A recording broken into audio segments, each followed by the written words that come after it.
right, welcome. We are now going to begin the joint meeting of the Cotati City Council and the successor agency to the former Cotati Community Redevelopment Agency.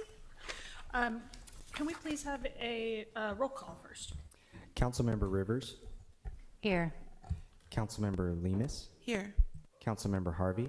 Here. Vice Mayor Ford. Here. Mayor Sparks. Here. Thank you. We begin our meetings with a land acknowledgement followed by the Pledge of Allegiance. So I'd like to invite folks to stand and join us for that.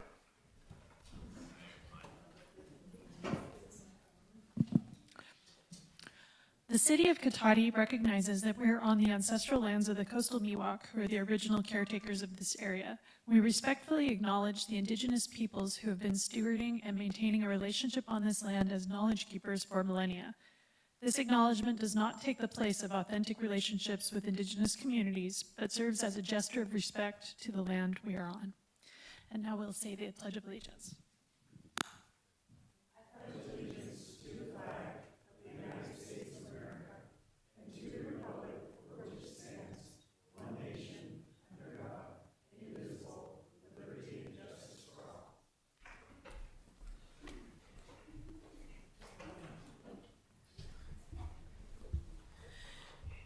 Our first item is approval of the minutes from our regular meeting on October 22nd. Is there anyone on the council who has any corrections for the minutes?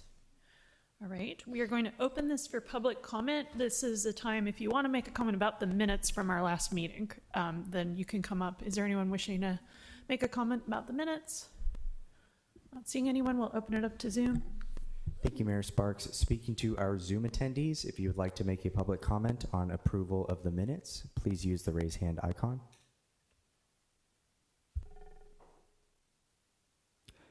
Mayor Sparks, that will end public comment. All right, thank you. Bringing it back to council, I'd be looking for a motion. Move to approve the minutes. Second. Okay, we have a motion and a second to approve the minutes. All in favor, please say aye. Aye. Any opposed? Any abstentions? All right, the minutes are approved unanimously. Excuse me.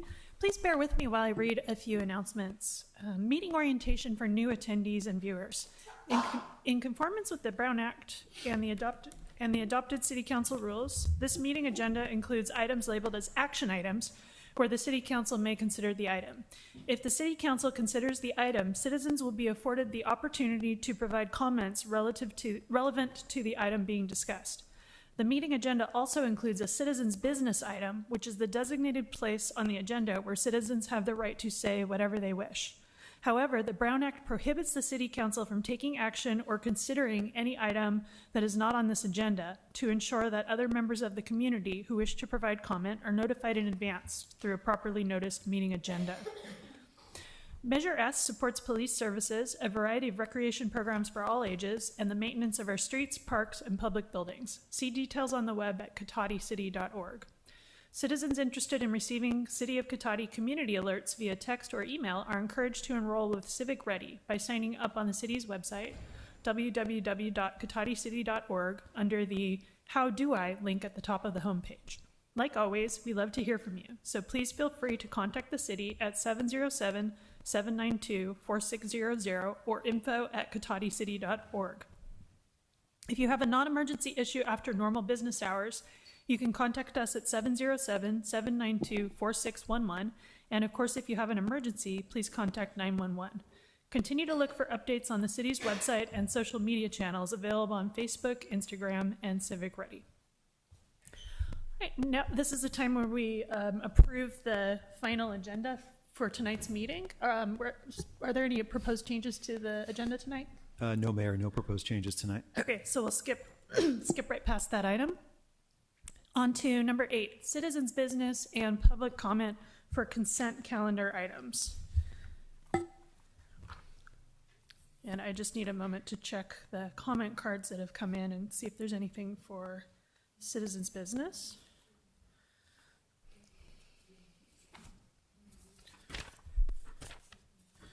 Okay, it looks like everything is for item 11A. Okay, so let me read some instructions for citizens' business. Any member of the public wishing to speak to the council on any item listed on the consent calendar or any matter not listed on the agenda that are within the subject matter jurisdiction of the council may do so at this time. Pursuant to the Brown Act, the council is not allowed to consider issues or take action on any item not listed on the agenda. Pursuant to City Council Policy 2023-01, comments of any member of the public are normally restricted to a total of 3 minutes in length per person for matters not on the agenda, and a total of 3 minutes per person in length for any and all items on the consent calendar. The mayor may extend the time limit for a reasonable time where a disability accommodation has been requested. To facilitate public comment, the deputy clerk will alert speakers when there are 30 seconds remaining. Okay, is there anybody in the chambers wishing to speak on something that's not on the agenda or on a consent calendar item? This would be the time to come forward if you would like to. Okay, I'm not seeing anybody come forward, so let's open to Zoom. Thank you, Mayor Sparks. Once again, speaking to our Zoom attendees, if you'd like to make a public comment for citizens' business or the consent calendar, please use the raise hand icon. Mayor Sparks, that'll end public comment. All right, thank you. That will bring us to the consent calendar. Yes, go ahead. I will be recusing myself from the consent calendar since I live close to Cypress Avenue. All right, thank you for that. Is anyone wishing to pull the consent calendar item? Okay, not seeing any. I'd be looking for a motion. Move to approve the consent calendar. Second? All right, we have a motion and a second. Can we please just take a roll call vote just to be clear about? Councilmember Rivers.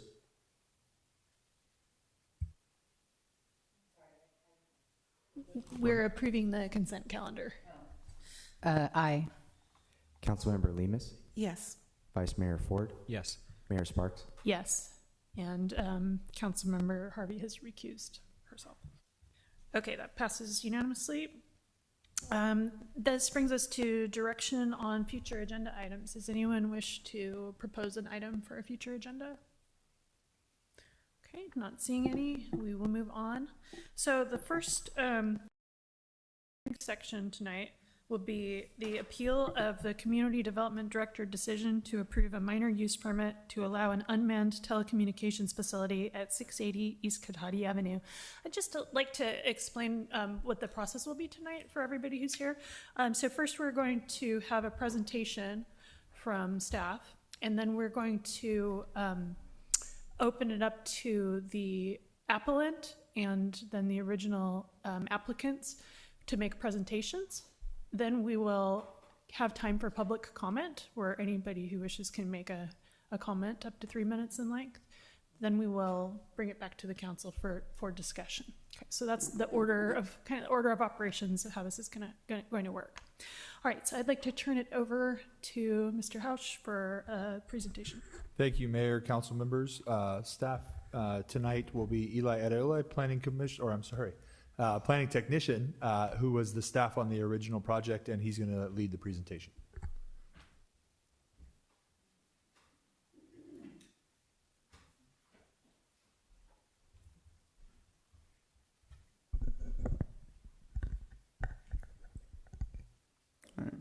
Thank you, Mayor Sparks, council members, members of the public. As stated, my name is Eli Areola, and I'm a planning technician here with the city, and I was the staff assigned to this project.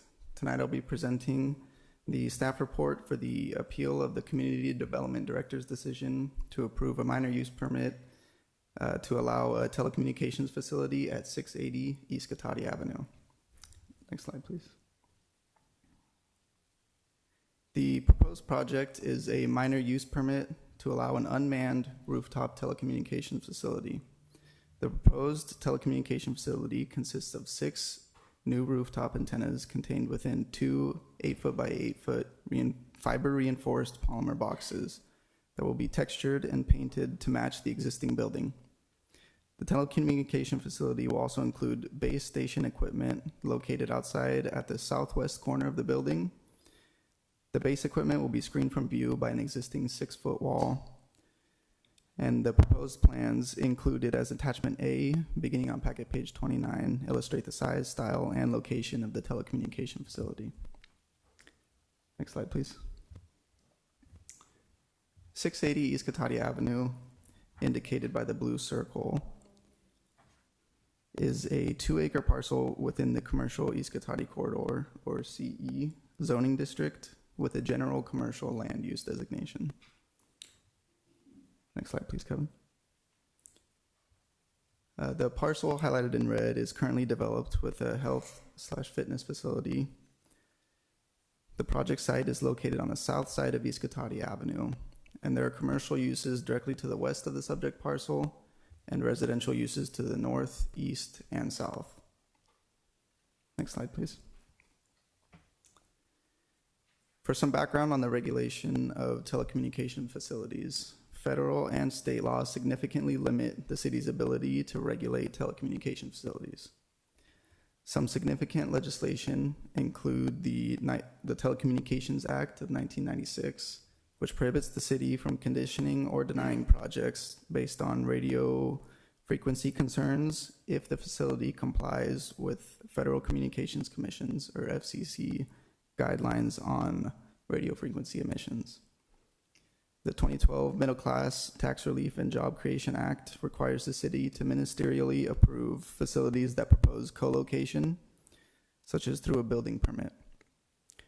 In 2018, the FCC made a declaratory ruling regarding small cell wireless facilities that limited local permitting and discretion, established shorter deadlines for processing and action, limited fees, and required advanced publication of aesthetic regulations. Here in Cotati, the Telecommunication Facility Ordinance was adopted in March earlier this year by the City Council. The ordinance brought the city's regulations into compliance with state and federal law and expanded the allowable areas where facilities may be located. Then, the applicant submitted a minor use permit application for the subject telecommunication facility on June 27, 2024. The director held a public hearing for the minor use permit on September 3rd, 2024, and the appellant filed their first appeal on September 16th, 2024.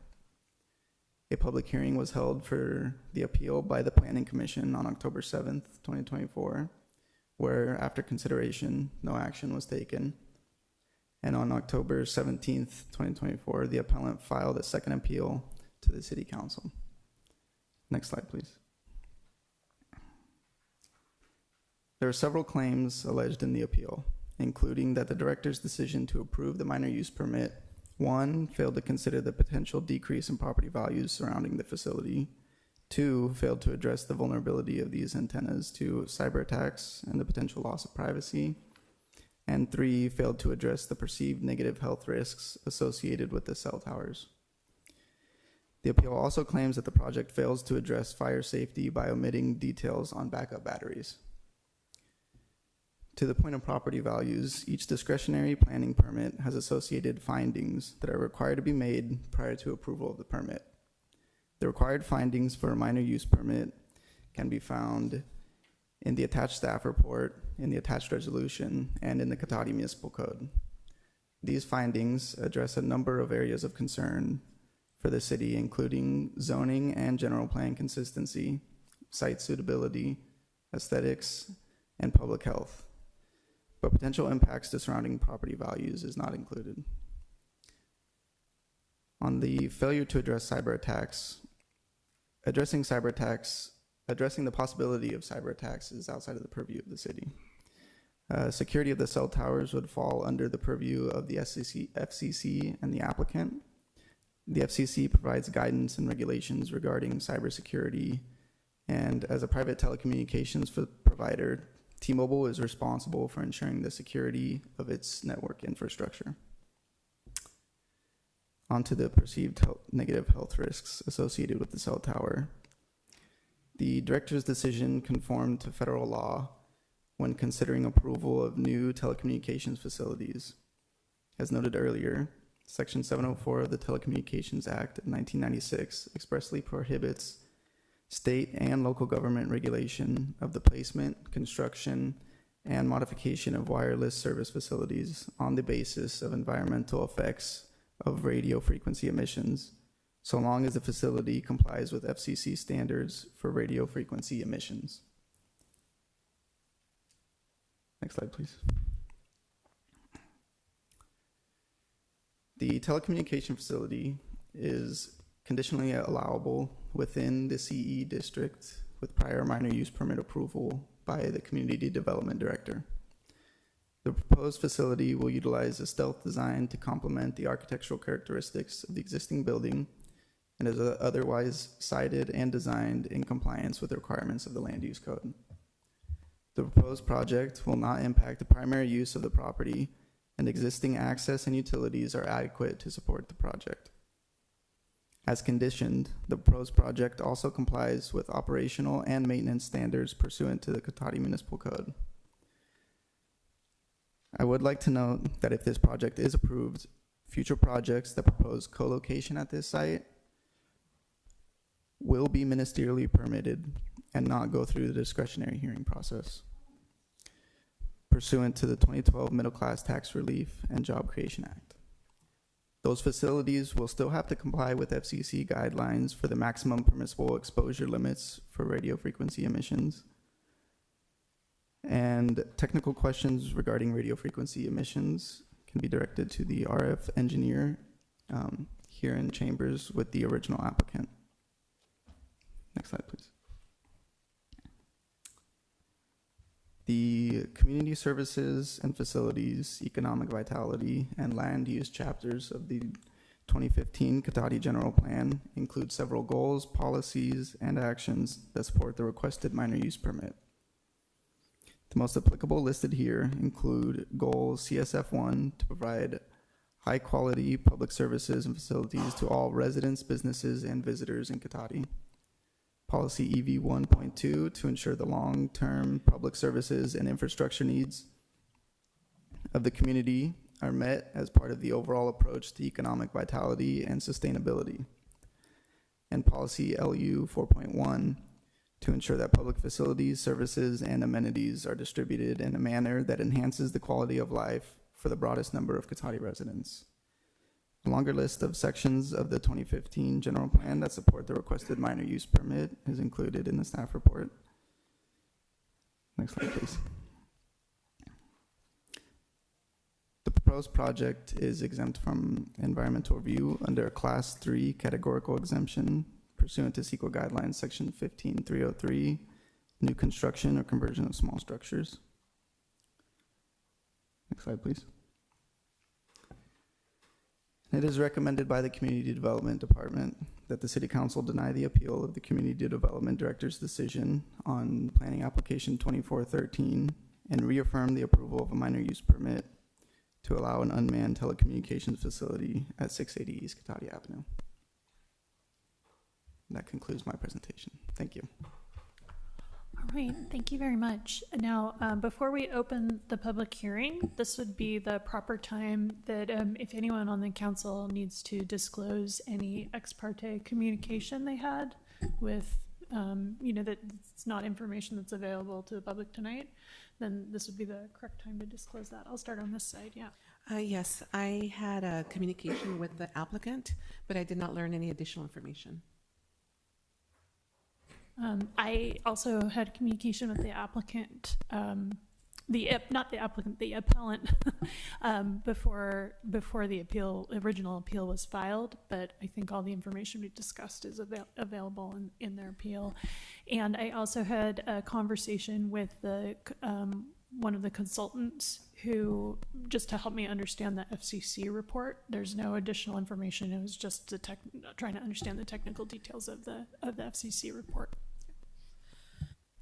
Similar. I had a 15-minute conversation this afternoon with the applicant who wanted to know if I had any questions, and I did not. There was nothing new I learned in that as well. Oh, go ahead. I had a short conversation with the appellant, but not regarding this subject matter, but I did have a conversation with them. I have a question. Do I need to wait? I think it depends what the question Okay. is. So, because I read through everything and I may have missed it, but I didn't see, I'm looking for something that shows what the distance is from the closest residence to where the towers would be. Was that in any of the maps? I couldn't determine what that was. It's 50 feet. 50? Uh, 21 I'm so sorry. We have to be real careful about how we conduct the hearing for legal reasons. So she can ask questions of staff right now, and we can take comment from you later. Sorry, just the technical details. Yeah. We believe the RF engineer who's in the chamber tonight took that measurement and will include it as a part of his presentation. Okay, great, thank you. Okay. So at this point, go ahead. Yes. We can do questions at this point? Or? Mr. Bacher, can we do staff questions before we open the public hearing, or do we need to? Yes, Mayor, you can do that. It's typically the case that you would ask clarifying questions of staff and then open up the public hearing Okay, after that. so we can ask clarifying questions, but we need to be very careful not to get into any conversation, just clarifying questions. Yeah. I do have one based upon staff's report. It said that any new antennas that were to be added would be ministerial. So my question is, does the reports have to be redone for anything new that was added? Because that wasn't mentioned. Yes, the reports would have to be redone, fully analyzing the new additional equipment. Okay, thank you. And my question was, I wasn't sure if I heard earlier that the applicant was making a presentation as well? Or is that separate from the questions? Yes. Okay, thank you. Any other clarifying questions? Okay, so we're going to go ahead and open the public hearing, and we're going to invite the appellant to come up and make a presentation first. Thank you. I'm Donna Gallagher at 34 Lipton Way, and I'm both a nutritionist and a real estate agent here in Cotati. I'm going to try to make this as easy as possible because I'm not going to try to go long. I know I get longer. But first of all, I just want to say, to answer that question, the closest person's bedroom window is a neurologically handicapped 10-year-old child, and it is 50 feet. He is not able to even go to a regular school, and he is going to be that close. I know you're not looking at a lot of there's a ton of information, and I'm not going to go over it tonight because I've given it to you in the past. I think it would be the most efficient thing for me to do now is to we wrote a petition, a resolution for the city council. It puts it like in bullet points and maybe makes it a lot easier if I just read it. Don't like to just read things, but here I go. Okay, this is a resolution. Whereas, since property values is our number one reason why we put on our appeal, property values near towers may decrease up to 20% according to the National Association of Realtors. Realtors magazine cites the lack of buyers' desire to live near cell towers. The price of the homes can go down as much as 20% because people don't want to, either want to get a discount to live next to a cell tower or they don't want to live there. And we've already had some people noting that they're going to move if it gets built. Whereas in many communities, realtors have led the charge to halt 5G. For example, Sonoma Valley Realtors led their charge in one. T-Mobile self-reported in a 10K report on 2/20/23, and I quote, "The negative public perception of and regulations regarding the perceived health risks related to 5G networks could undermine acceptance of our 5G services. Cities have successfully beat cell towers when health risks are considered." We've all been told that you can't have health risks. Perceived health risks, for the example of our businesses, in Oliver's, the health club that this is trying to be built on top of, all of these people think they're doing healthy things by going to restaurants, purchasing stuff at Oliver's, and going to the gym. There is a perceived health risk, and it may affect the business. Whereas there was no site survey to look for a safer non-residential location. There are no safety studies for this type of sector cell phones that they're putting up. There's no safety studies. And I'll address that with the report they're going to give with the FCC. The FCC's radioactive compliance report that we received from you is outdated, 1996. And in an 8/13/21, the FCC lost in a DC court to Children's Health Defense because the FCC refused to consider the vast amount of evidence of health harms. They lost. Your safety study isn't correct anymore. Whereas Cotati commissions and councils, and this to me is the most important one, actually. I'm Native American. Cotati commissions and councils begin each meeting, and I'm glad you do, with an ode honoring our Native American heritage. What would they think about the assault on our environment, our health, our airspace? It has been proven that is a 2B carcinogen, the 5G emissions. And birds, bees, plants, and it's worse for babies. This is going in 125 feet from a kid's park. Whereas 5G has a big data increase with no increased improvement in cell reception, and that is proven. We have been sold a bill of goods that this is going to make our cell phones work better, and it's not. But increases the risk of cyber attacks and loss of privacy. Thank you for addressing that already. It's not your purview. Got it. Whereas the required ordinance notification signs around the proposed building are caution, warning, danger, will be alarming to all once placed, especially the gym members, possibly harming their business. Here's just one of them, what it says. It says caution, and there's a whole bunch of them that have to go around the building. Beyond this point, radio frequency fields from transmitting antennas at this site may exceed FCC rules for human exposure. That's what has to go right below where the cell towers go. Therefore, we urge the city of Cotati to write a safe wireless ordinance, and I'd be happy to help you with that. It would be more than 50 feet, which is what you have in your ordinance currently. Mill Valley's done it, Fairfax, Carlsbad, lots of cities throughout California. There's cities all over the world, but I'm sticking with California because I do need to let you know that Petaluma just, when T-Mobile wanted to expand their cell sites on top of Casa Grande, they said they're not going to return their lease. They're not going to expand, and they cut the lease. It's T-Mobile is on top of Casa Grande, and that school board is not going to let them extend their. And you know why? Lots of reasons. Cancer. 4 people got complained from that had to go to that school, and then the other reason is nobody's cell reception was better for the 5G towers. So Long Beach, Carlsbad, Valley Village in Rohnert Park, town of Grayton, Sebastopol, we're all fighting this. It seems like our wonderful rural county is being kind of under attack, but we don't have time to discuss that.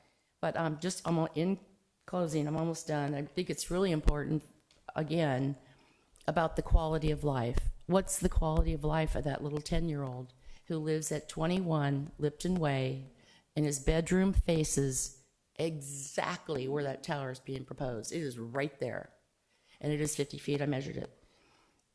So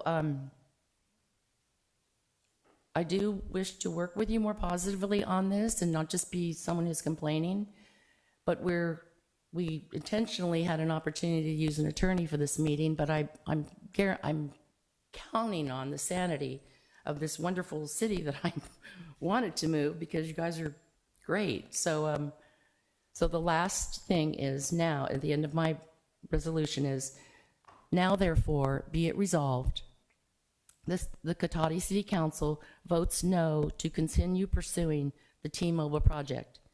This is the wrong project at the wrong time for a small town like Cotati. And I thank you very much. All right, thank you for your.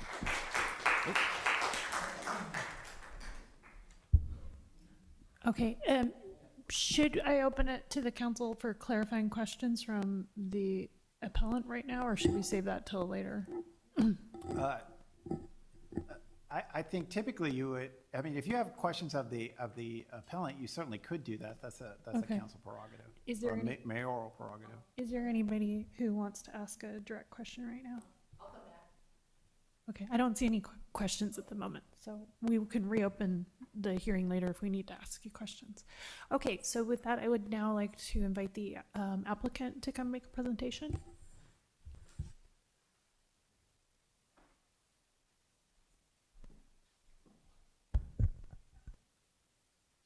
Okay, it's up there. Good. Thank you, Mayor, Council. My name is Eric Lentz, applicant on behalf of T-Mobile.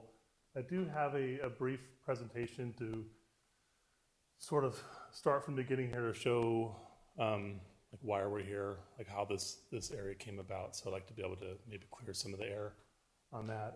We also, at the request of the city, Bill Hammett from Hammett Edison is here. He's a RF expert, so he'll have his analysis on distances to neighboring homes and whatnot that he's done, so he can share that information. And I won't speak to anything RF related because that's not my expertise. I can let him, and you can ask him questions.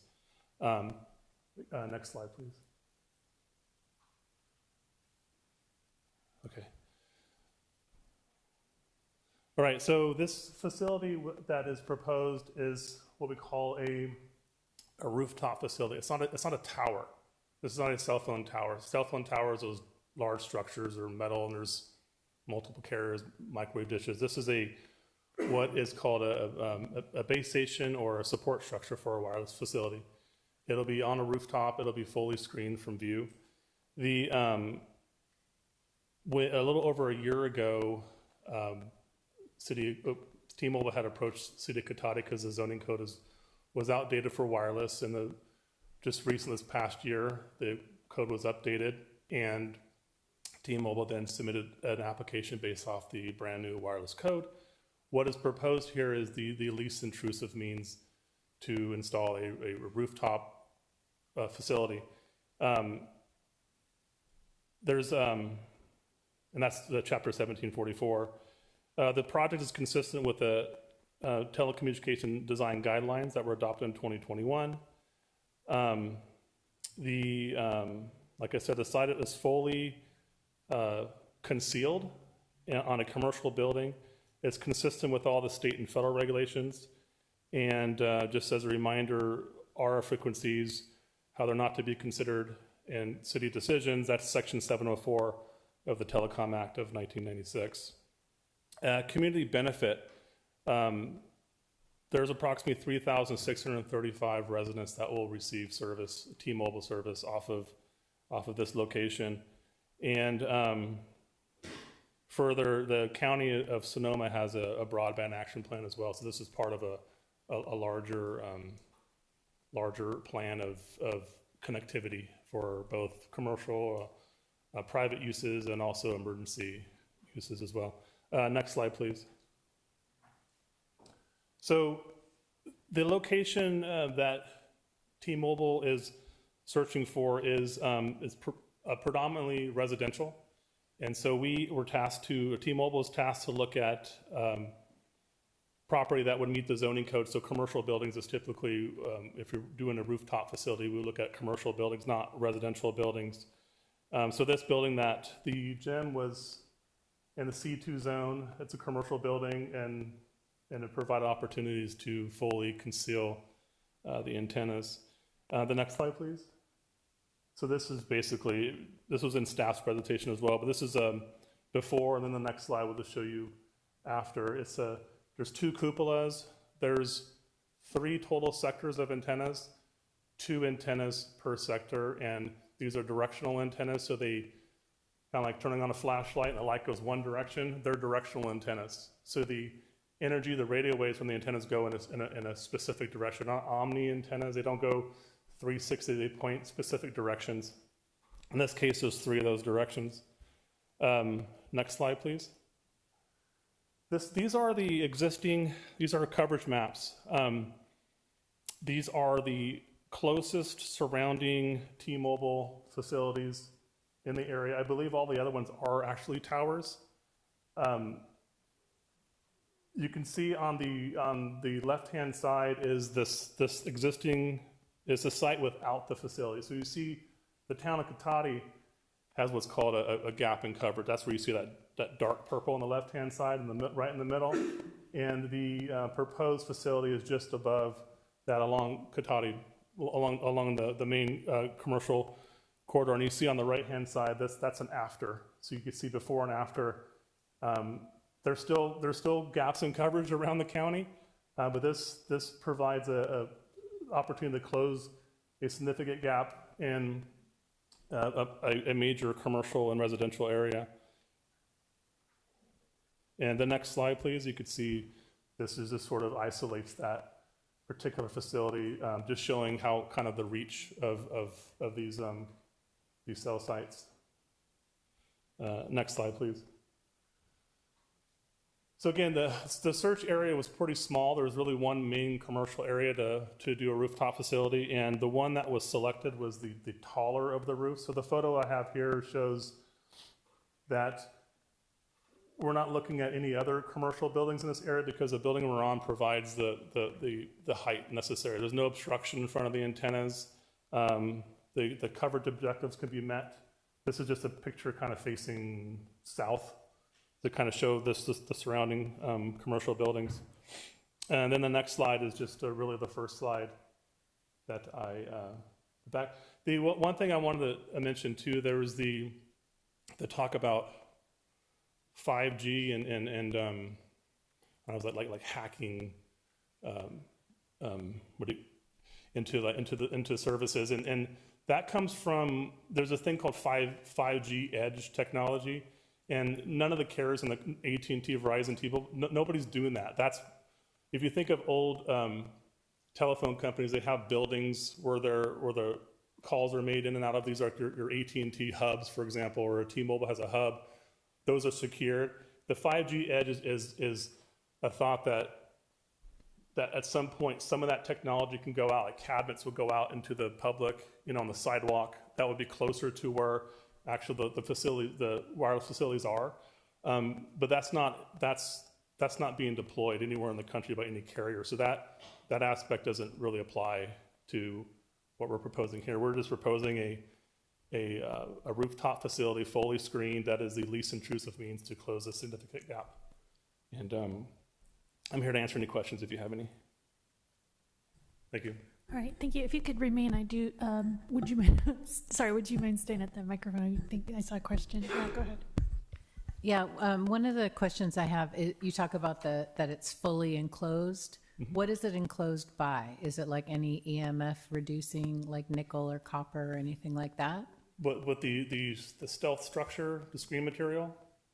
Well, you just said it's fully enclosed. Yeah, so I'm fully asking enclosed what means is enclosed by. it's fully concealed. It's screened to look like something other than a wireless facility. So the design here is to mimic a cupola structure on a rooftop, and the material is typically, it's FRP, a fiberglass reinforced polymer material. It's a very heavy, hard plastic material that radio waves are able to go in and out. Okay. And that's required for it to work, correct? No, it's not required at all. It's required per code to for aesthetics. Yeah, for aesthetics reasons. Yeah. Okay. Yes, question? Susan? Yeah. I have a couple of questions. You said that you chose that building because it's the taller in there. Did you look at some of the other structures in that shopping center other than that one? Because there are other. Yeah, there's other buildings in there. That was the one that is sort of the taller, kind of stands out on its own, and also had a property owner who was willing to do a lease with T-Mobile. Is the property owner, and this might be a staff question, is the health club part of the same property as the Oliver's shopping center, or is it a separate property owner? It's a separate parcel. Oh, it is a separate, okay, that answers that. And you also made a comment about the EMFs, that they're not going out, that they're pointed in a certain direction. Well, they're directional antennas, correct. Okay, and do we know, because I couldn't tell from any of these pictures, that they are or are not pointed in the direction of houses that are at the same height that these antennas will be? Yeah, and I believe Bill could speak more to that. But I could just generally, there's one sector that's facing kind of like the northeast, and it's if you lack of better terms, pointed towards the intersection. They're not pointed directly at a home; they're pointed towards the intersection, which is just to the northeast of the building. Okay. All right, thank you. Yeah, on the map, you indicated that there were some other areas where there was either towers or antennas. Are they all towers? Are their antennas similar, and are they close to residences? Yeah, so the ones that I had, I don't know if you're able to put that map, the one that kind of shows, either one of those. Yeah, so that one's fine. So on the right-hand side, so all the ones surrounding there, these are all towers. These are the closest one just to the north of it. I don't know if you can see it. Yeah, that's actually at. Let me give you the exact address, but it's a school and a park. It's actually in Roanoke Park, and it's been there for a while. It's a fake tree. So that's what that one. But all the ones on there are actually towers. As I'm looking through a list of them right here. And they are all surrounded by, some are surrounded by homes, residential areas. They all have houses nearby. There's one that's adjacent to Sonoma State. And are they all 5G? I'm not sure if they have 5G. If they don't, they would at some point. I had a kind of technical question, so I don't know if it's for you or someone else, but I had a question about the FCC report. I don't know what the technical name of that document is, but you know what I'm talking about? Yeah, the RF safety report. Yeah, the RF safety report. And it seemed to me like in producing the RF safety report, the power levels were, like the received power was modeled for workers who are on the rooftop and also modeled for people who are at ground level. Correct. And so I know that these antennas, tell me if I'm right, but it looked like one of them was pointed sort of northeast towards that intersection. One was pointed almost due south, and one was pointed kind of west along East Cotati Avenue. So I wondered if the exposure levels were modeled at any point for the residences that are two-story buildings adjacent to the property, because I only saw it modeled for ground level. And yeah, there was, and Bill would have that information, Bill Hammett, if you want to. I don't know if we want him to come up now or if at some point. Is that okay? That would be great. Yeah, if he could.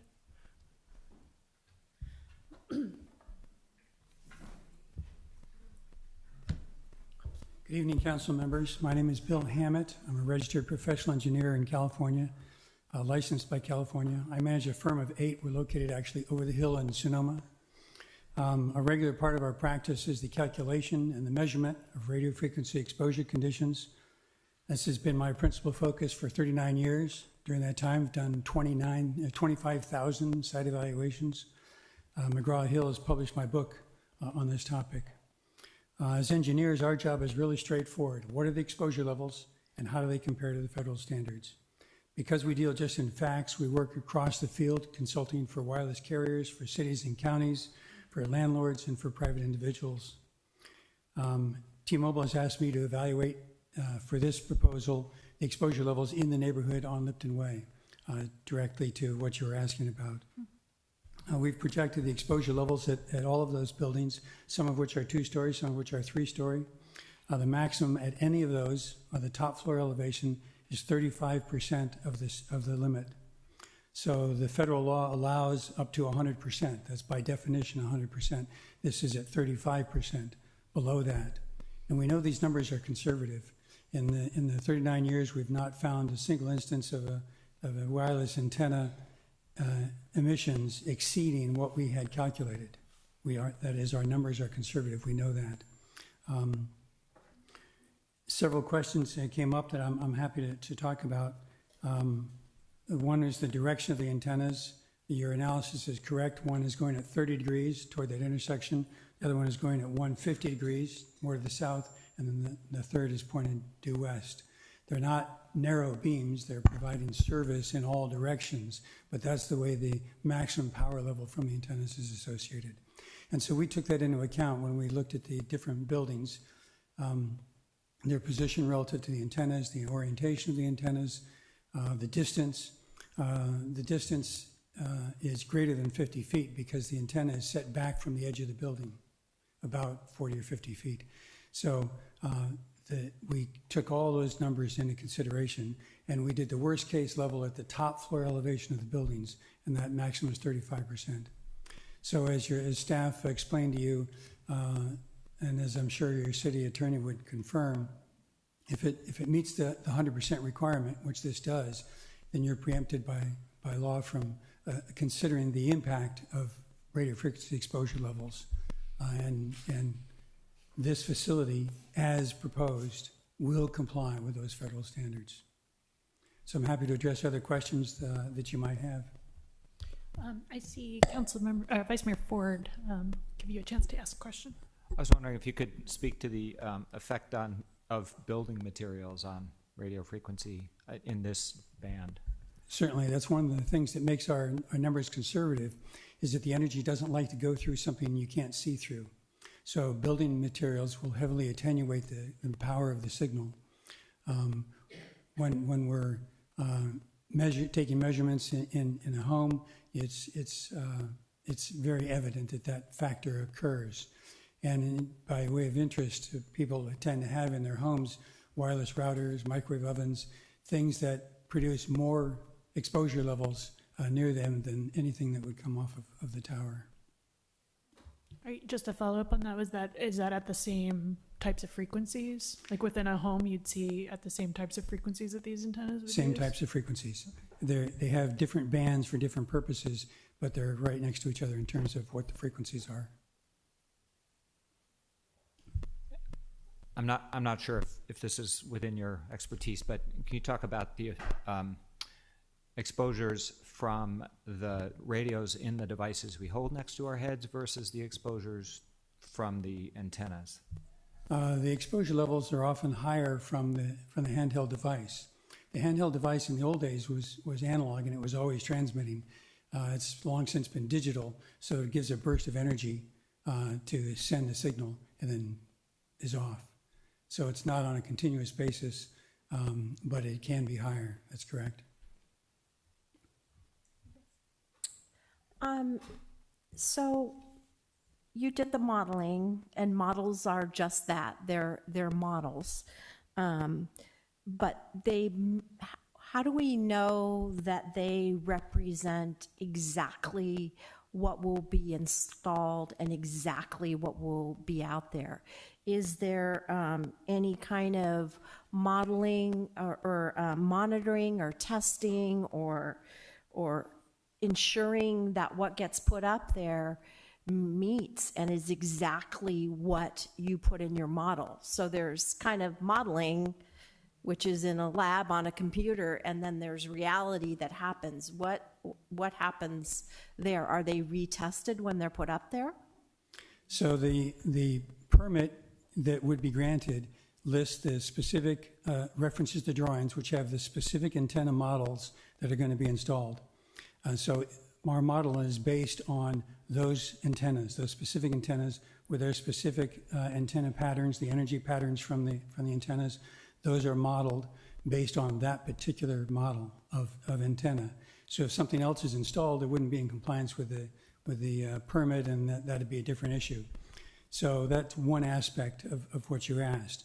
The other aspect is that 39 years of modeling and then measuring shows that these antennas do perform exactly as modeled.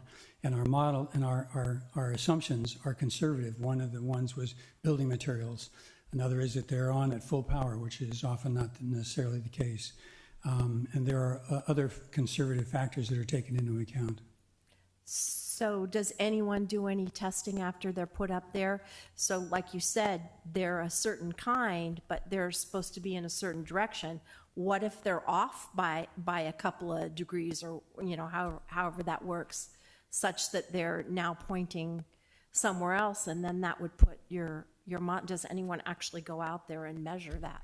We often are asked to go out and take measurements in such situations. It would be up to the city as to whether that's a requirement or not. Okay, so we could ask for that.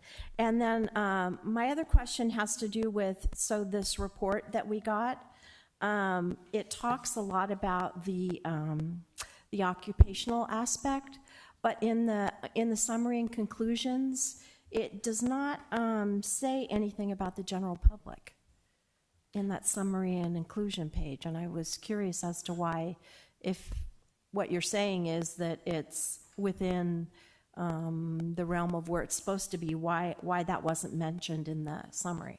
I believe that's why T-Mobile hired me to do a focus just on the neighborhood specifically, because I don't believe it. I think you're correct. It was not in that original report. Okay, so you didn't do this original, you That's correct, I did a did. separate report that we don't have. Is that- I did a separate study. That's Okay. correct, and I'm presenting those results presented to the Planning Commission and also to you. So we don't have a copy of that, is that correct? I did not prepare a written Okay. report. Okay, all right, thank you, that's my questions. Okay. Yeah, question? Go ahead. Yeah, I wanted to ask about the distance. I heard you say that it's set back from the edge of the building. How much is it set back, and how close is it to the closest residence? I scaled it off of the drawings when that issue came up just a few minutes ago, and it looks to be about 40 or 50 feet from the edge of the building. And then there's the parking lot, driveway, and a little setback for the other house. So it looks like it's about 50 feet from the building to the house, and then probably another 40 feet to the antenna. Can I ask just a follow-up question directly related to this? There's going to be antennas on the two different spots on the That's roof, what the right? drawings show, So correct. are you talking about the one that's pointed northeast, sort of closest to where the residence is? And southeast, yes. Those antennas are next to each other. Okay, thank you. In that cupola. Okay, so you're saying 50 feet. 50 feet would be the distance to the building from the nearest residence. But then the antennas are another 40 feet or so in from the edge of the building, So 90. 90 feet total. That's just based on a quick review of the drawings, right? Okay, and what is your understanding of a safe distance?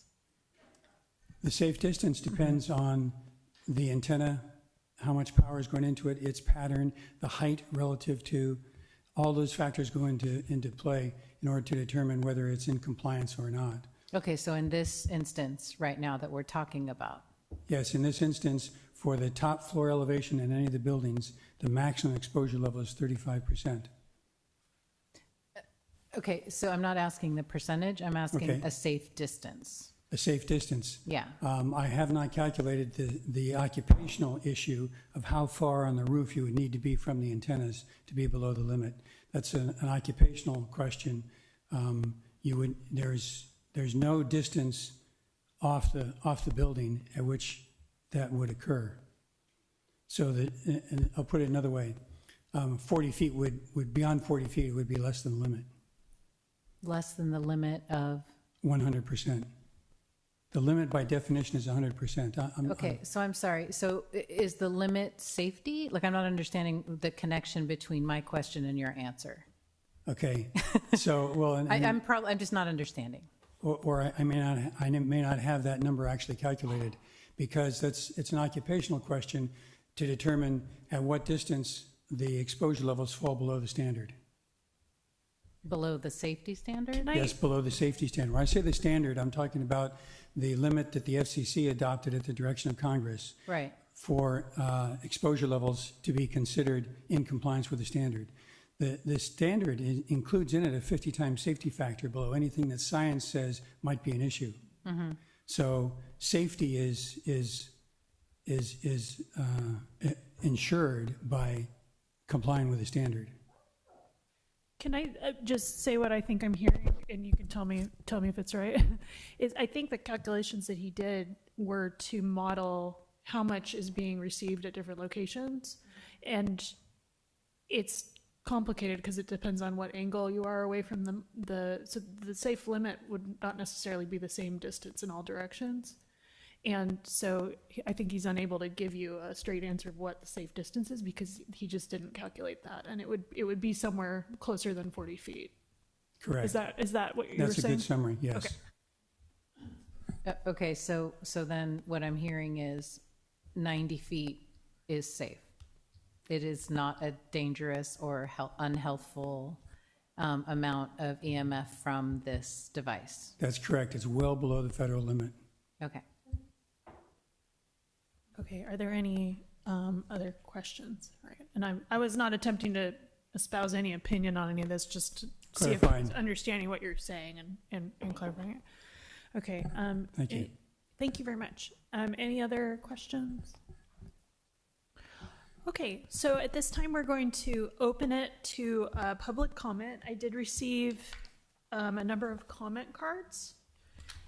So I'm going to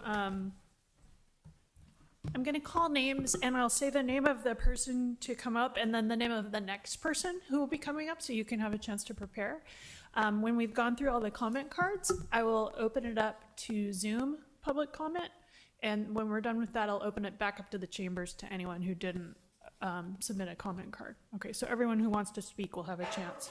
All right, first will be Tracy Levin, followed by Esmeralda Flores. So Tracy, I invite you to come up. You're gonna skip? Okay, Esmeralda Flores. And the next person will be Clint Weiss.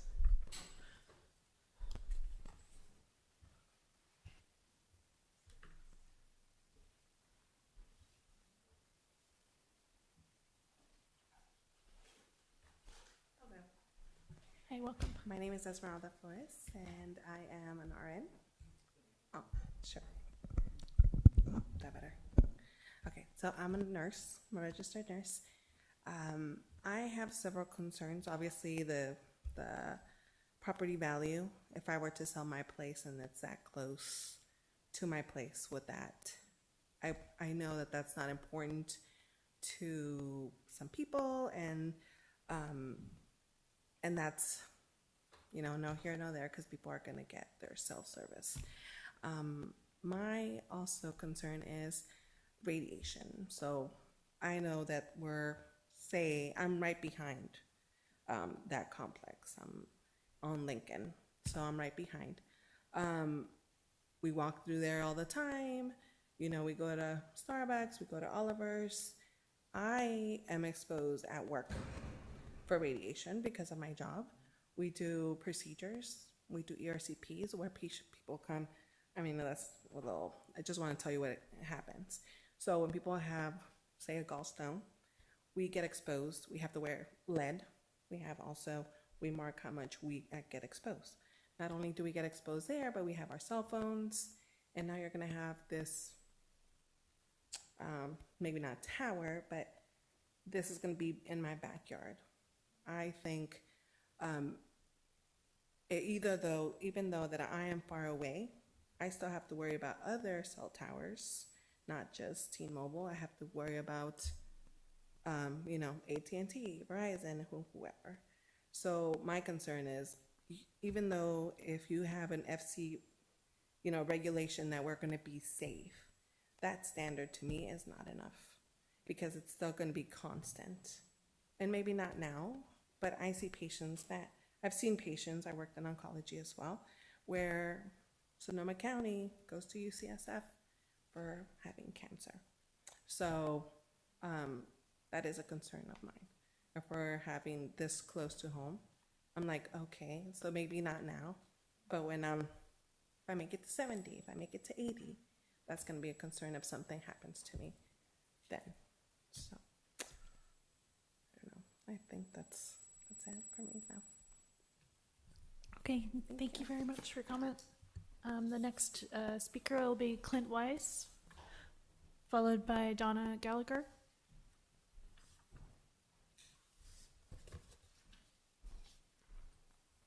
Hello, my name's Clint Weiss, and I live at 27 Lipton Way, and I've already talked a couple of times about why I'm so passionate about this issue, so I won't go into too much detail about that, but basically my 4-year-old daughter's health and well-being is why I'm here.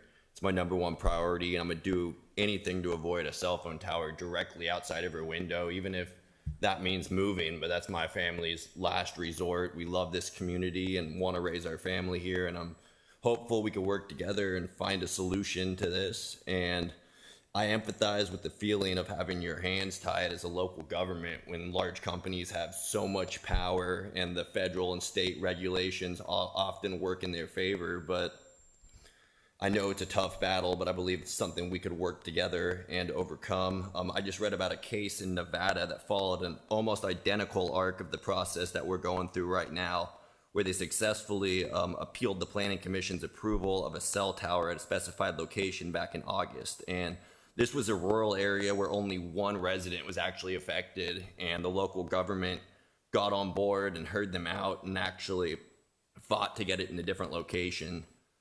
So I understand the hesitancy to support us when it comes to possible lawsuits and other financial burdens, but without getting local government on board, this just feels like a David versus Goliath fight. And sometimes local government has to stand up against these large companies even when it seems uncomfortable or impossible, and there's a real chance succeeding when we do this together, because I think we could actually see representative democracy in action.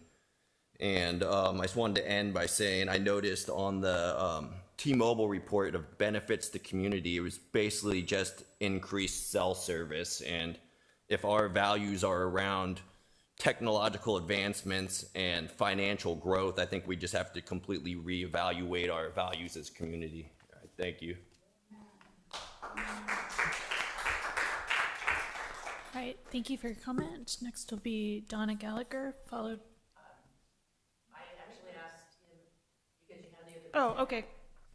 I would like if everybody goes first and the questions I have are handled, I would like to regain a minute or two. Can I ask the city attorney about that for clarification? Yeah. Yes, you can, Mayor, if you wish to provide an opportunity for the appellant to rebut or make final comments. Okay. That seems reasonable.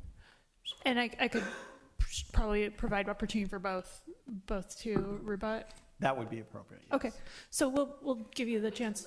We'll give you the chance later on then. Okay, so next will be Julia Hawkins, followed by Jill Seymour, I think. Okay. All right, I'll let Julia. Thank you for doing this. It's nice to see democracy in action, and it's exciting to participate. My name is Julia Hawkins. I live up the street, 8635 Water Road. I've been here for 24 years, and I have a long, ever since EMFs have been introduced, I've objected to them. I know that there are people who live under the Sutro Towers in Twin Peaks in the city who are affected by the emissions from the towers. So I'm here to ask that we get an independent engineer to do the study, someone who's not employed by the company that's asking for this. And I would like to know what health studies have been specifically conducted for this specific situation. And I want to know what advantages to Cotati would they be if this was adopted. I agree that I think that cell service is adequate currently, and I don't see the need for more. And I would like there to be more public participation in understanding the dangers of EMFs, which I know are the companies don't want us. They're counterproductive for profit. Thank you. All right, thank you for your comment. Next, we're going to have Jill Seymour, followed by Martha Glazer.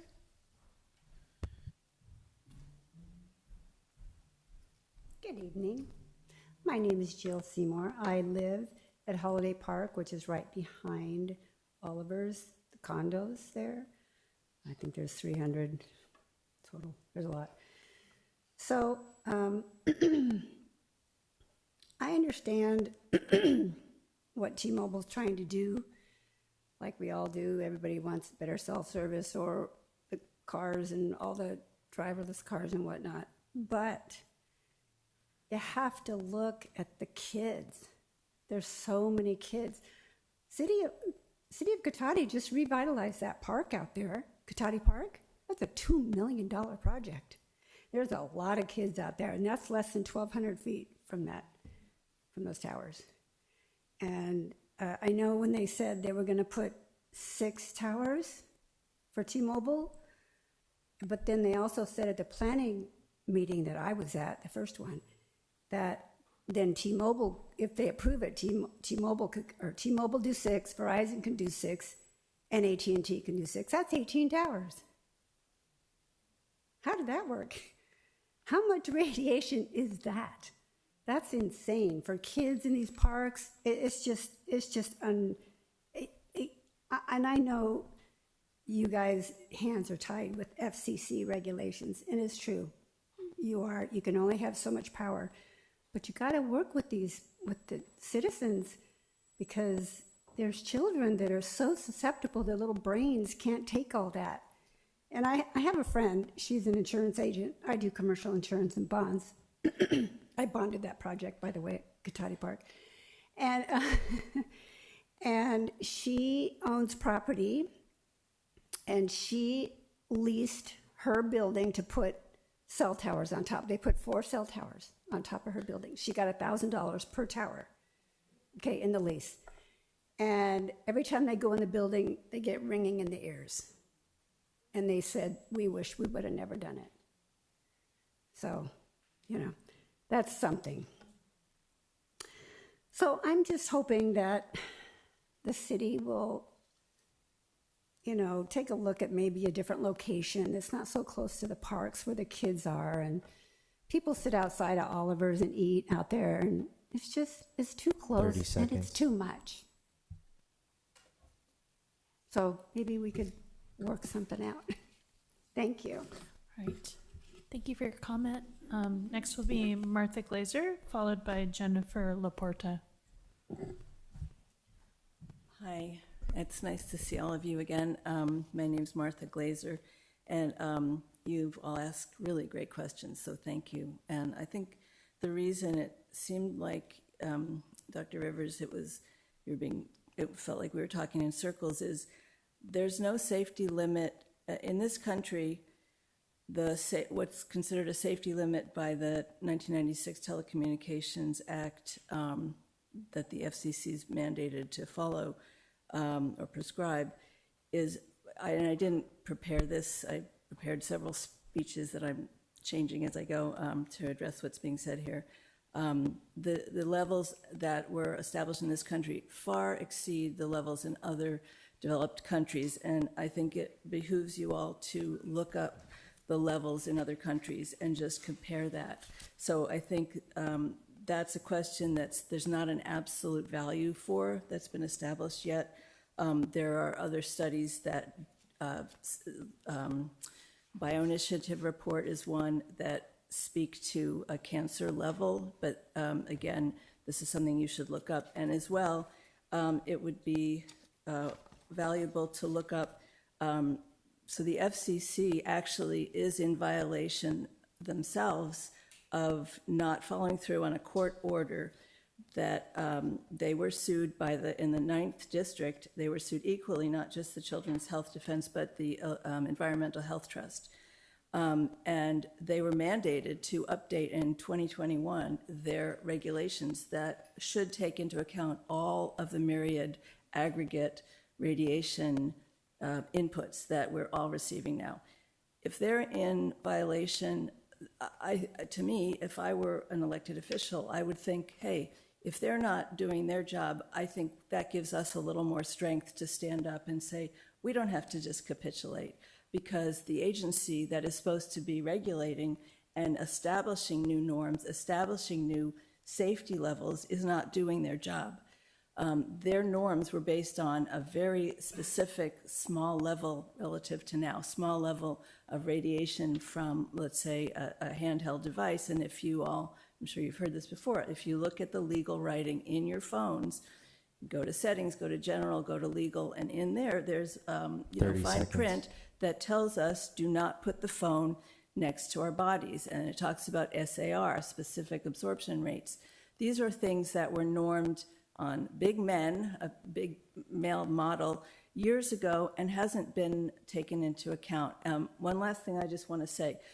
people who we've heard from who live in proximity to this proposed tower, or antennas rather, don't have a choice.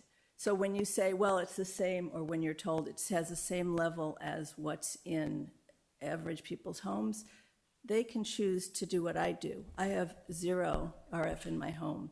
I have corded internet. I have no cell phone. I'm and sorry to no cut you Wi-Fi. off, but our time's So up. you can choose in your own home, but these people cannot choose what's being spewed at them or what would be. Thank you. All right, thank you for your comment. Okay, next will be Jennifer Laporta, followed by Sydney Cox.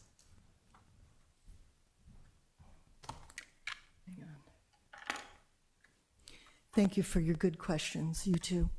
I'm an environmental health scientist, and I'm with the EMF Safety Network. We are a nonprofit advocacy organization that educates people on the dangers. I want to talk to you about stealth design, like being hidden. These antennas, the people who are electrosensitive will not know if it's pointed towards them. There are 2 electric sensitive people in this room that I know of. And estimates run from 10 to 30% of the population is already affected by a condition called hyper-electrosensitivity. People with ES experience extreme pain and other sensations in their bodies when they come in contact with EMFs. There is an ICD code for this that medical doctors can use. The Americans with Disabilities Act, or ADA, comes into play in these cases. The numbers of people are increasing as we bombard our environments with EMFs. As to the FCC guidelines, they are guidelines. They are not safety standards like you were asking. Okay, they are based on holding up a cell phone to a male dummy's head for 30 minutes per day, and that is the only exposure. And they're only checking thermal effects, not biological effects. The FCC never factored in biological effects, and that's why they were sued in 2021 and have to date refused to update the standards. Of course, they are run by industry insiders. It's a corrupt agency. So, okay, at the start of many a disaster movie, there is a scientist with a warning. That warning goes unheeded. Chaos ensues. Well, I am that environmental scientist. There is a looming public health crisis. It's silent and hidden, except when it strikes you or a loved one. I already talked about it, hyper-electrosensitivity. Senator Joe Lieberman, the late senator, did hearings with Big Telecom, and he asked if there were any safety studies for this technology. And they said no. And the senator concluded, oh, we are flying blind here. We are flying blind here, people. There are no safety studies. The state of New Hampshire did their own determination, their own studies on 5G, and they determined that a distance of over 1,600 feet would be what they would recommend for placement of these things. Don't believe what T-Mobile says about a gap in coverage. Were any drive-by tests or done or dropped call tests by an independent RF engineer? No. T-Mobile simply threw up maps with colored patches, and they're telling you this is a gap in service. Is that proof? Do you really believe them? We are the people. You represent us. We do not consent to be guinea pigs in this gross experiment on our health. Okay?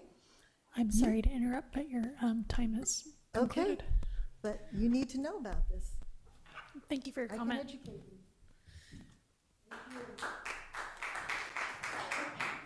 Okay, next will be Sydney Cox. Hi, welcome. Hi. I used to love Katati and coming here, but I haven't been here in many years. My name is Sydney Cox, and I live in Windsor, and I'm the co-director of the EMF Safety Network, and I make it my job to take radio frequency radiation level readings from towers.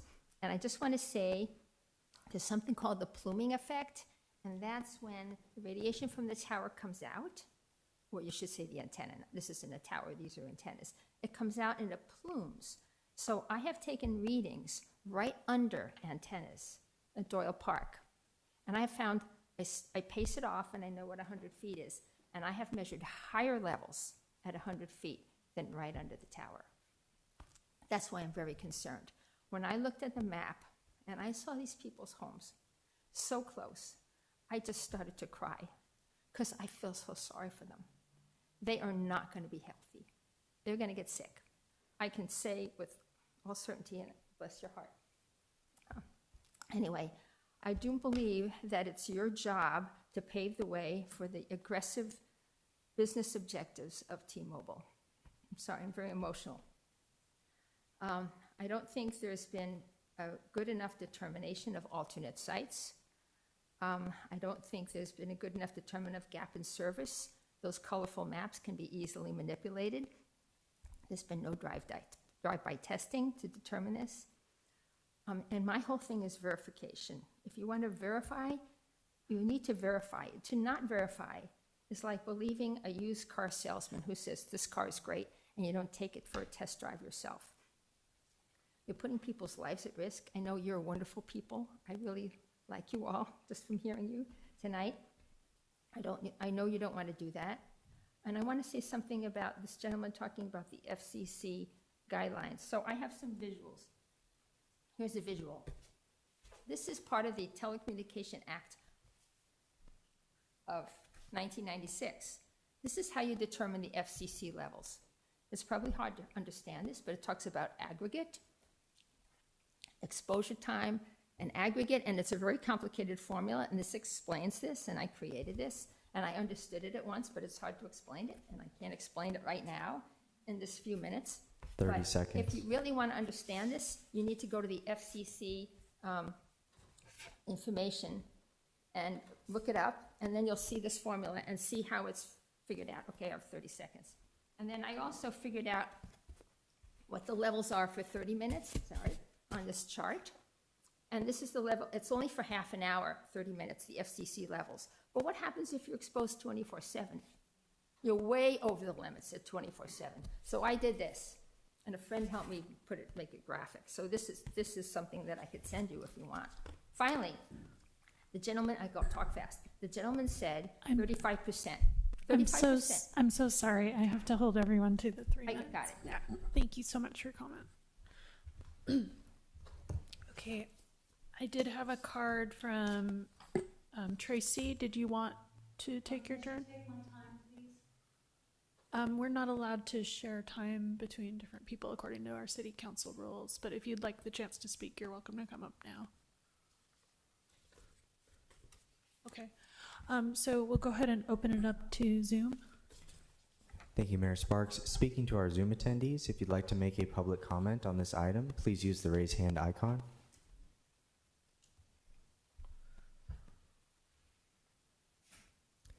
Seeing no hands, Mayor Sparks, that will end public comment.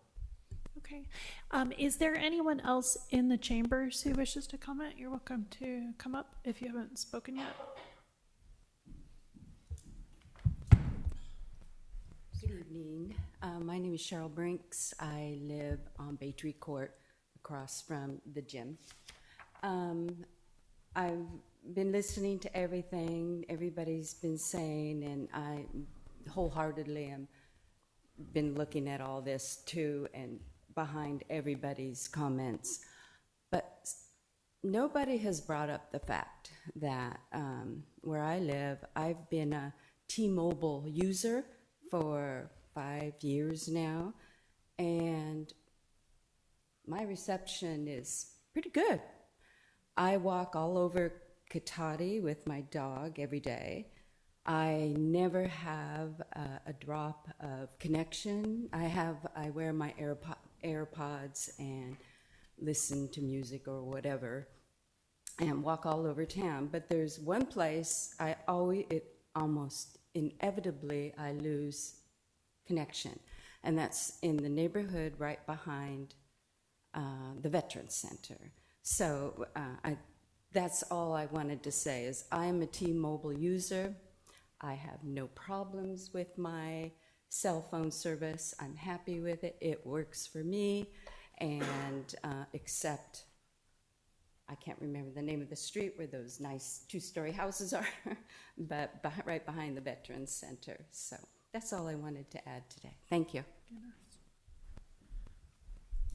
All right, thank you. Is there anyone else in the chambers wishing to make a comment before we open it back up to the applicant and the appellant?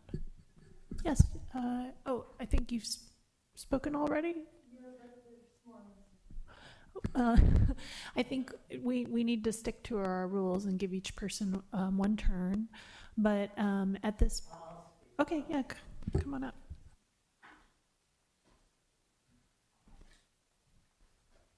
My name is Joe Connolly. I live at 777 East Katati, just diagonally from where the tower would be. Did Donna give you these little cards about the, I picked these up at the library. It was years ago about the public health warnings. Oh, yeah.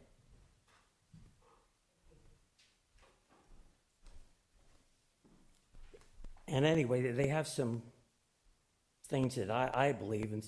The government regulations do not protect you. The FCC guidelines were written decades ago and ignore current scientific links in microwaves to human disease. Cities like San Francisco have tried to ignore mandates and health warnings on cell phones, but the wireless industry has suppressed these efforts with lawsuits and economic boycotts. Now, if the T-Mobile guy is saying that we're only operating at 35% of the maximums that set up by the FCC, it's obvious that the FCC is not looking out for our interests. And so you need to follow your Hippocratic oath and not do any harm. So I think there's enough evidence to say that this can possibly do harm. And I mean, to hear testimony that people are saying that it's going to be 100 feet from my daughter's window, and then them to say, well, it's actually 40 feet more back, you know, it's, yeah, it seems, I'm nervous, but yeah, I thought I should speak because it's important to me, because I avoid I have a cell phone I just use for emergencies. I have a landline, and but like one of the women said, is that so much of it you get intruded upon. As much as you try to protect yourself, they bombard you. And so even if you don't have the cell phones, you still get the radiation because the tower is going to be leaning at your window. 30 seconds. Okay, thank you. All right, thank you very much for your comment. Is there anyone else in the chambers who, okay. Hi, my name is Tracy Levin. This is a hard subject to speak about because we're up against big business. Basically, what I want to add is that the FCC limits are exceeded for general population exposure. 35% of occupational exposure is 17 million microwatts per meter squared. The FCC limit is 10 million. So if that kind of clarifies some things. Also, fire stations are exempt from these antennas. I'm not sure why they don't want to just approach facilities that are already available instead of going into neighborhoods where people are being exposed. I've known about EMFs for a long time, and it's just shut down everywhere we go, like it's not for real, and it's real. We need to address this, and I really appreciate you being here and listening and addressing this as a community, because everywhere we go, we're exposed to this, and in our cars, everywhere, on our person. You know, I have children in my world, and they don't think anything of it. They're so used to this world that it's just, this has been normalized for them, and we need to educate them, and we need to be serious about this and the impacts of our future here. Thank you for listening. Thank you for your comment. Okay, is there anyone else wishing to speak? All right, I'd like to invite Donna to come back up if there's anything you'd like to address at this time. Did a pretty good job of handling a lot of stuff on the firefighter thing. I just want to make sure you know that they used to put the towers up on the firefighters in the early 2000s. Even at 2G, it caused brain damage, and some of the firefighters they couldn't even. They got bombarded so much they couldn't even start the car. But in 2000, AB 57 and 649 SB were passed in 15 and 18, and then they could no longer have the cell towers on there. So many firefighters were affected by the fact that it was easy to put it on the fire things, and now they don't do that anymore. So because it affects the firefighters. But what I wanted to address was, I just want to say at least the T-Mobile representative admits that there is a larger plan to have so many cell towers up, and I don't think it's a good one. We don't have time to go into it now. But we're looking for more information, and I thought we have, there's a PhD professor back east that reported and helped the Long Beach couple stop their cell tower in front of their house. His job was to do this. His whole work life, like his expertise, that's what he does. 1,600 feet is what he recommended. And most of the cities in California who are putting an ordinance together are doing at least 500 or 1,000. So there are different ordinances. So you might want to look at that, and I could help you with that. But we have a professor in Berkeley, full-time professor, who has a complete website focused on cell towers specifically. And that's right here in Berkeley. So he has been doing that for 20 years on the damage to people from cell towers. And that in Ripon, California Elementary School, 4 students had got cancer, and then they took the cell towers down. So you're going to spend a lot of money putting them up, and we're going to figure out a way to get them down. So you haven't built anything yet. It's really a good time to not let it go all the way through. 240 signed. I want to let the FCC guy, and I'll ask my question from him. The 240 scientists from around the world approached the UN and called for a moratorium on 5G. It's so damning, and there's so much scientific evidence on it. The World Health Organization is opposed to the dangers of 5G. So this isn't some, I don't know, just bad idea we're talking to you about. It is a really bad idea globally. I want to point out that handheld phones are voluntary. Anybody can use them. But putting cell towers up, that is involuntary. You just now forced everyone around there to be subjected to it. So I just want to make sure you know that. And least intrusive, our guy over here. Okay, so wait, so it's the least intrusive. So would you put this cell tower in your backyard? So if this is not, so I asked the council, we know it's not going to improve cell service. We've been sold the GAP story, which, by the way, you're not allowed to use gaps in services to sell a cell tower location. But if it's not going to improve cell service, then why are we pushing so hard for it? I just don't understand. And I would like to hear from the FCC radio frequency expert why he's not concerned about the fact that they lost the DC court. They lost the lawsuit because they were refusing to recognize the harms in February of 2023. That's very recent. They're outdated. They're using statistics way before 2G.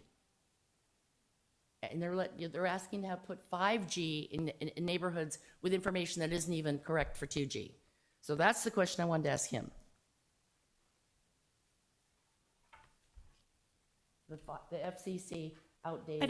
I don't think that part of our process allows for back so and I go forth. down and he comes back up and answers that. I think that's kind of how, if someone on the council, Okay, we can that's ask great. him that question. So did I make that question clear? I want to know how it's outdated and you've been sued. How can you use the old stuff when it doesn't work? That's what I want. Okay. Thank you. All right, so I'd like to invite T-Mobile to come back up if there's anything you'd like to address.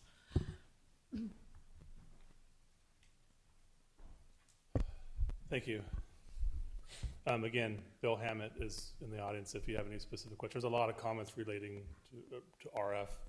Want to touch on a couple things. There's a lot of information you can find out there. We just got a project approved with the Woodside Fire Department, so there's no moratorium on fire. I just want to make that clear. There's a lot of information out there that kind of gets a little bit skewed. But I just want to back up and just reiterate the 1996 Telecom Act, and T-Mobile has approached City of Cotati before they even had the updated wireless code. The wireless code was revised. It was approved in May. T-Mobile has followed every step of the way. We're compliant with the FCC, their guidelines. This is the least intrusive means. It's a commercial rooftop building. It's fully screened. Personally, I've done over 1,000 of these permits just in San Francisco alone over the past 20 years. San Jose, I live in a community called Communications Hill in San Jose. It's named that way because it's a communication hill before the houses were built. I was recently at a city council meeting similar to this, and the question was asked to me, living in Communications Hill, do I have a concern? Do my property values go down in Communications Hill? And the answer is no, that there's no impact on property values. There's I do these cell sites all over California. I've done them in Nevada. These conversations are really good. I love doing community meetings ahead of time to educate and provide information to the community. This particular case, this application process is a director's hearing. It doesn't require things like a community meeting up front. So we're kind of getting this information as we have the director's hearing, the planning commission hearing, and now at city council. So anyways, I don't have anything else to add other than that. Bill's here to answer any of those specific RF questions, and I would advise he is the expert on this. He's literally written the book on this, and so I would defer anything RF related to Bill. Thank you. Well, since this is kind of your chance, do you want to have Bill come up and speak? I don't know that we have any specific questions, but if he has anything to say, I mean, could have. What's that? I'm sure he's been taking notes. There's been a lot of things. Oh, you do have a question? Yeah. Okay, Just a quick question. Were other locations considered before that one was Just, yeah, so reiterating what I said before, this is a predominant residential area. So really limited in where we can search for a site to meet this like very short search ring objective from T-Mobile. So this commercial shopping center is really the center of this search ring. Everything else around that is primarily residential, which we're trying to stay out of the residential area. So the short answer to the question is, yeah, we looked at all the commercial buildings. This was the one that made the most sense in a way we could propose something on a rooftop that's fully screened. Mm-hmm. Can I ask a follow-on to that? Did you look at, say, the train station? Is that just immediately to the east? Yeah. Sorry. That gets a little bit outside of the search area. And doing something at the train station would typically be what you would consider a full cell phone tower. So getting back to the zoning code and least intrusive and fully concealing a rooftop facility, that's where this building made the most sense. Okay, thank you.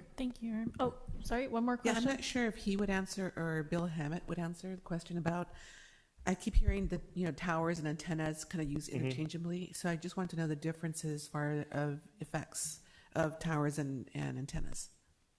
Yeah, so the tower is just the structure.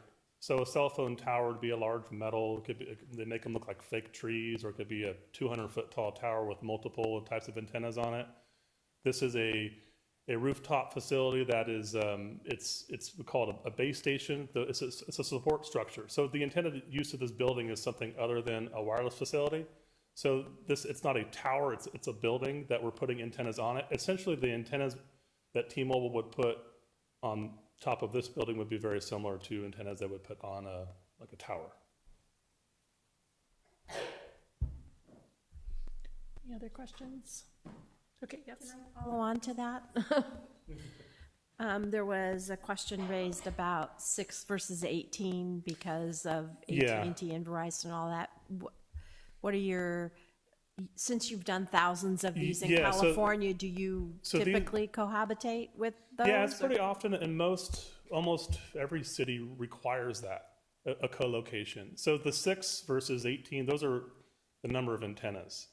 So T-Mobile's proposing 6 total antennas in 3 different sectors. So there's 2 antennas pointing, 30 degrees in 2 the other direction and 2 the other direction. So as far as co-location, as staff had mentioned, it would be available for co-location, but then if, let's say, AT&T comes in, they're limited to wherever T-Mobile is. They can't move T-Mobile around, and those their RF report would require a total accumulation of all. So they still have to, and this is more Bill's wheelhouse, but that's just from a permitting standpoint, or what I do is making sure that all these operators, that they have to work together, but they don't operate in silos. So if AT&T came in, they would have to take into account whatever existing propagation or RF that T-Mobile is emitting.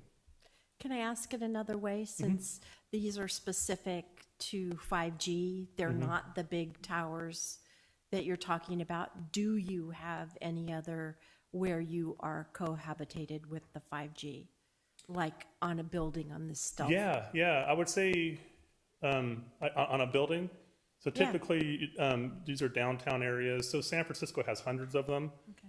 And then in San Francisco, you have buildings that will have Verizon, AT&T, T-Mobile, and then Dish Wireless, which is a 4th one, which kind of came out of the whole Sprint merger thing. There's I don't know, hundreds of buildings in San Francisco similar to that, and San Jose, Napa, Petaluma. I've done Verizon sites in Petaluma on rooftops, co-located with other facilities as well. It's pretty common, but it's preferred, and oftentimes most development codes are written to where if you're within a close proximity, if you're searching within a close proximity to another rooftop with a facility, that you have to, by all means, try to go on that, co-locate in that same building. This prevents, buildings everywhere having antennas and multiple towers or whatever. Okay, thank you. Yeah, so the 6 to 18 question, I'm thinking of that color map you showed where it shows for T-Mobile. Correct. If it's not on the same building, we could still have, like, for example, I have AT&T, so I know I get great coverage over on the west side. So my question is, I know there must be EMFs where I am, right? Because we've got that reception. I don't know where the tower is out there, but my question is, when you're considering how much the one antenna or 6 antennas are putting out, does that take into consideration what other towers for other antennas for other organizations have if they are not co-located in the exactly same space? So as far as you're asking regarding like the RF safety report, if it's accumulated, if it takes account the accumulation? Well, or- because what I heard you say is if AT&T wanted to go in and co-locate with you, that would just add on, correct? As far as the RF safety report for this building, there's no relation between T-Mobile's network as far as where their facilities are versus where AT&T, they all have their own separate networks. I understand that, but they all still put out Correct. this radiation, and so, this EMF. Yeah. So my question is any of the other organizations putting out similar EMFs, is that considered, that's not considered in your report? The only time that would be considered is if it's being added on to what you're proposing right there. Yeah, Bill, there is actually some specific thing that Bill would have, that Bill can explain. If there's a facility within a close proximity, then that would take into an account if it's not on this rooftop. Okay. But this rooftop is just T-Mobile, and there's no other operator on the rooftop. It's nothing's there, so it's only T-Mobile. If another carrier were to come on this rooftop, they would have to take into account T-Mobile. So I At a guess future- maybe this is more a question for staff then. Are there other antenna close by for other companies in that area? We have 2 cell towers that have been permitted in Cotati, my understanding. And where are they? on, both of them are at the city's courtyard. Trevino Court on the west side of town. It's on the far west side of town. That's why I have such great service. Okay. All right. Thank you. So they are not anywhere near this one. Okay. Thank you. And I did have a question, a more technical question. I really appreciated that you were able to provide the modeling for the at the third story for what the limit, what the power would be. My question is, if a future provider came and wanted to co-locate more antennas up there, would they only be required to model, and maybe this is a question for staff as well, I'm not sure, but would they only be required to model the exposure levels at the rooftop and at the ground? Or could the city require them to model the exposure levels at the residences as well? That might be more of a question for staff. Okay. Because I know when we got your original FCC report, it only had the modeling for ground level and rooftop, and then I was grateful that you provided the calculations. I believe when that first report was written, the public limits were at the parking lot around the building, so they make an assumption that if you're X number % below the limit here, if you go 100 feet or so further away, you're just going to be even less. So they just did around the building, but it's I don't know the short answer to that. Well, I know that those antennas are directional horizontally, but they're also directional vertically. So that was what gave me some concern about that the modeling at ground level. I really wanted to know what the exposure levels would be at the height of the buildings. And so does staff know anything about that? Like if future antennas were co-located, could we make sure that they're actually modeling the exposure levels at the residences? I don't have a good answer to that. It's our understanding that the FCC sets the criteria for how the impact analysis is done. Bill may have a better answer, or city attorney. Yeah, I think Bill may have a better answer than I do, but the basics are that federal law prevents you from considering radio frequency to the extent that the applicant demonstrates that it complies with the FCC regulations. So I don't think you can require anything more than what the FCC regulations allow. Is that something that Bill, do you have an, oops, time check. Do you have could you address that? Do you know the answer to that Could question? I just make one more? Sure. This application process, the city's process currently did not require an RF report for the application. We provided that based off of the results of the director hearing and then being appealed to Planning Commission. Then we provided that and made that public. So it wasn't part of the application process. Some cities require it, some don't. Okay. But they all require one to be in compliance with the FCC. So they're always going to do one, but whether or not a city asks for them is a different question. Okay, and I appreciate that. Thank you for that. So I guess he's going to do that out of date. No, I think He's just going to address the question. the city attorney's answer was exactly right. Okay. That they have to, all the carriers have to comply at all times with the standard, and demonstrating that is a requirement that the city can apply. Does that mean modeling it at roof level and at ground level, but not necessarily modeling it at the residence levels? It should be done at any location, and they could, it's a matter of judgment how far away you go, because the power drops, and this gets to your question about other carriers around. The power drops by the square of the distance. If you go twice as far away, it goes down by a factor of 4. 10 times as far away, it goes down by a factor of 100. It's dropping very rapidly with increased distance. That's why, unless there's a co-location, just consider the one source. And so, it's a judgment call how far out you go. And I think in this case, it makes sense to go in the neighborhood because those are relatively close, and it's a calculable number. All right, thank you. Thank you for that. All right, did anyone else have any further questions? Yes, go ahead. I don't think it's for you. I think it's for, sorry. Eric, I think. So, Eric, it was mentioned and we talked about measuring when installed. Do you have instances where that has been requested, and what's your company's thoughts on that? Measuring once installed.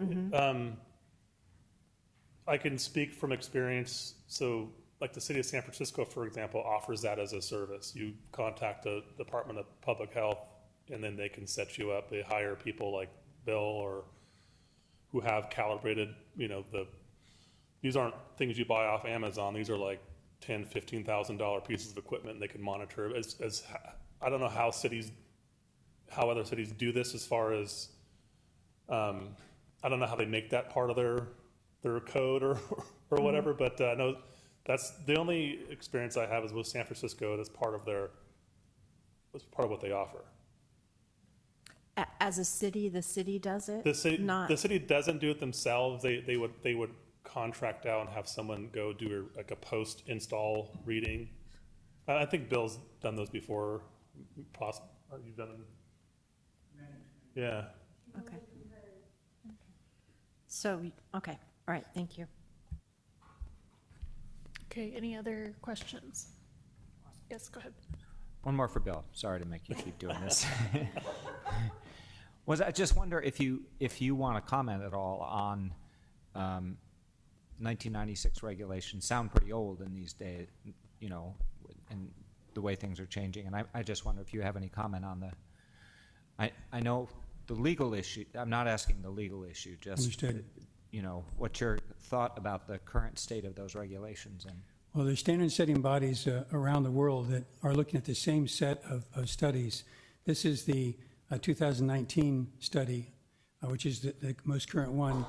Half of this is just the bibliography, the listing of all the studies in the worldwide database that they reference, by which they come up with a standard. So it's not one study with one model of one human head. This is based on a variety and a depth of research. And so the original study was adopted by the FCC in 1996. It's been updated, the standard has been updated, this is the IEEE standard, has been updated twice during that time, since that time. This most recent one is 2019.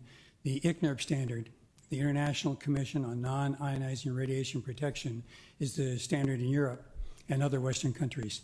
It's identical to what the IEEE found and what the FCC has adopted. So the standards around the world are consistent. In the Western modern world are consistent. They are based, somebody made some comments about constant exposure as opposed to short-term exposure.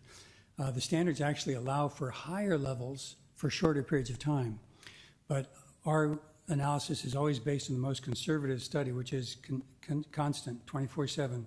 That's 100% of the limit, and so we're below that. The number, interesting, it's 4 watts per kilogram. The results of all the studies, 4 watts per kilogram, that's an absorption of energy, is at the point at which the first effects are observable, and they're temporary effects. It's a sensitivity question. And they put a 50 times safety factor on it to get to 0.08 watts per kilogram. And that's what the US study standards are based on. It's what the European studies standard is based on, 0.08. And that's the public limit. Somebody thought that I was referencing 35% of occupational. No, all of our analysis is based on the public exposure limit, the more tighter. thanks. Okay, any other questions? Yes, go ahead. Yeah, I think this is for the city. I thought I heard someone say something about once the antennas are there, then the occupancy, I can't remember the word they used, co-location, would not require an additional permit, or will it? It's required to obtain a building permit, and compliance with the rules are required, but a public process is not part of that. And that's our ordinance, or that's? It is our state? ordinance, but it's very typical in that once you have an established telecommunication facility, as was mentioned, the goal is to minimize the proliferation of those throughout your city. So you require co-location. You require whoever builds that to allow other companies to use that facility to limit the proliferation of them throughout your community. There's also a federal law requirement that basically means that, or requires us to allow co-location by ministerial permit. So that's why we amended our code to reflect what federal law requires. So is there a limit? Like if we say yes to this, how many could be there? It's based on the safety standard that's been referenced in all of the reports. So Okay, so 16? it's would not be- about the number of antennas, it's about the amount of energy that each one basically pushes out. So 16 is a number that's been referenced because it's the number of antennas.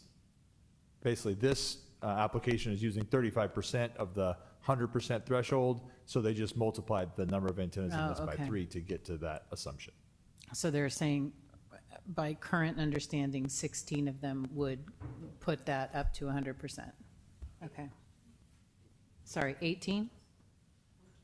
I guess it doesn't really matter how many, it matters how much, right? That's correct. It's all about the amount of energy that's being pushed out from the facility. Right, okay, thank you. But each new application to add some will have to redo the report. Correct. So you don't just get them, the report has to be done, and I'm assuming that that's what you look at, and at some point, someone gives you the report, and it's over that, it's just like, no, you're done. They wouldn't even apply. They wouldn't even apply. They, okay. No, and there would be no public comment, that's the.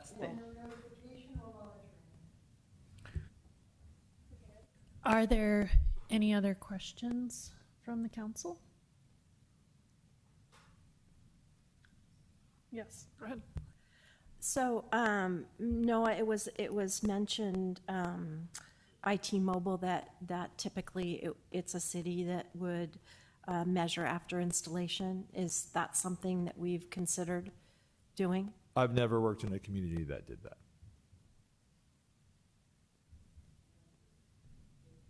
Okay, well, let's try not to get into discussion of this yet, because we're still just in clarifying questions portion of the hearing. Okay, so are there any last clarifying questions that anyone wants to ask before we close the public hearing? Yes, go ahead.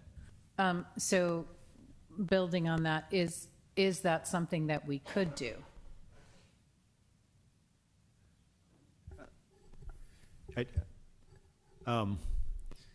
It sounds like post-installation measuring is a thing that can happen. How it happens and who pays for it is the question.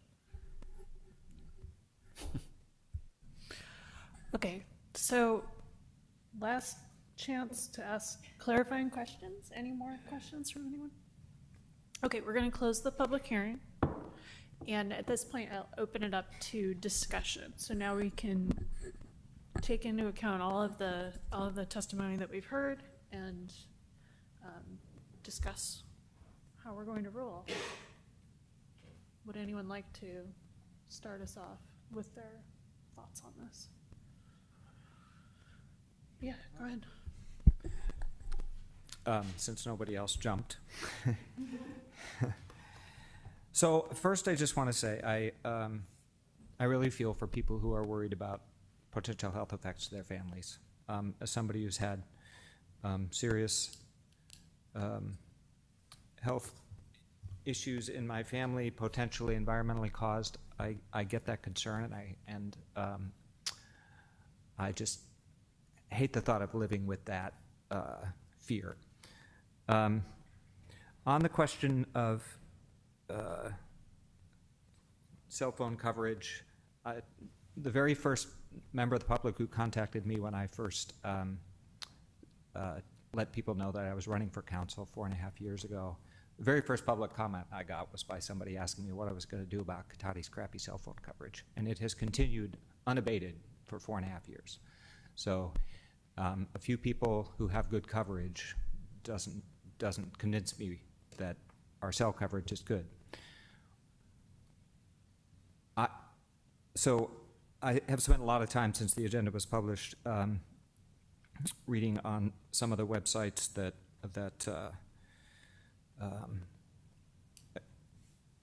try to expose dangers of RF exposure, specifically cell phone, and a lot of time on websites of the American Cancer Society and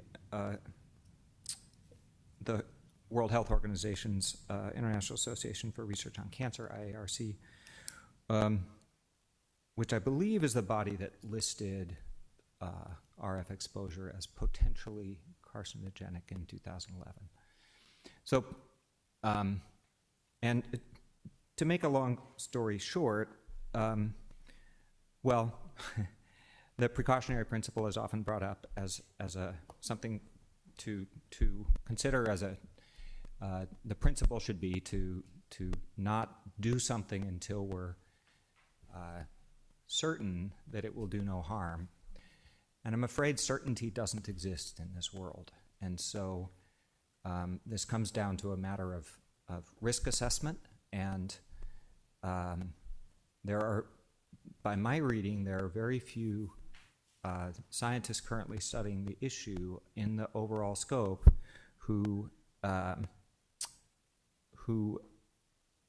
espouse strong concerns about cell phone tower nearby placement.